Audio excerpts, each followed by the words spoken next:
আজকে আমি মাছের মাথা দিয়ে মুড়ি ঘন্ট দেখাবো। কাতল মাছের মাথা, একটু মনোযোগ সহকারে দেখেন।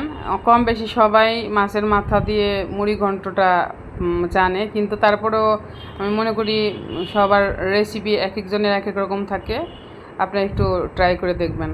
আমি প্রথমে মাছের মাথাগুলোকে ভালো মতো ধুয়ে লবণ হলুদ দিয়ে মেখে ভেজে নিয়েছি লাল করে। তারপরে আমি ঝুরি ঝুরি করে আলু কেটে রেখেছিলাম, এটা লাল করে ভেজে রাখছি। তারপরে আমি মশলাটা গুলে রাখবো।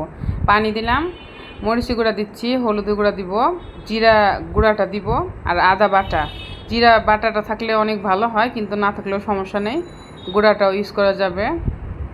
এগুলো আমি আর কয়েকটা কাঁচামরিচ দিয়ে আমি মশলাটাকে গুলিয়ে রাখবো। সবসময় আমি আমার রান্নায় গাইস অবশ্যই লক্ষ্য করছেন, সবসময় মশলা আমি গুলিয়ে রাখি। গুলিয়ে রাখলে মশলাটা খুব সহজে ভিতরে ঢুকে রান্নাটা টেস্টিও হয়।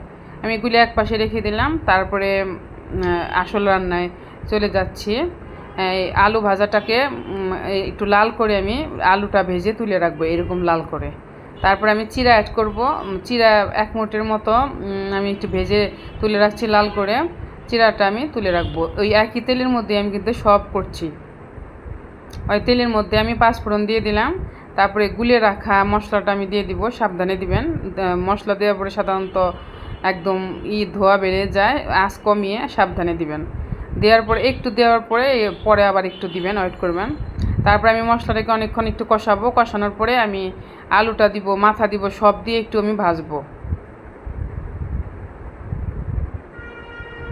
মশলাটা যে পর্যন্ত তেল না ছেড়ে আসে সে পর্যন্ত আপনারা ওয়েট করবেন। তারপরে আলুটা আমি দিয়ে দিলাম, মাথাটাও দিয়ে দিলাম, আর লবণ দিয়ে দিলাম। এইখানে একটা টিক শিখার আছে গাইস। অনেক সময় আমরা মাথার মাঝখানের অংশটা শক্ত থাকে, এটা অনেক সময় আমরা ভাঙতে পারি না, খুব সমস্যায় পড়ি। আমি আজকে দেখাবো এটা আমি কি করে ভেঙে দিই। একটু আমি ভেজে আমি ফাইনালি ঝোলটা দিয়ে দিব।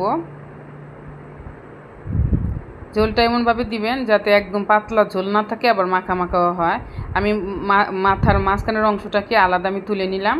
আমি শিলের যে অংশটা আছে এটা দিয়ে আমি ফাটিয়ে ভেঙে নিব। তাছাড়া ভিতরের অংশটা কিন্তু কাঁচা কাঁচা থাকে গায়ে, স্বাদ লাগে না।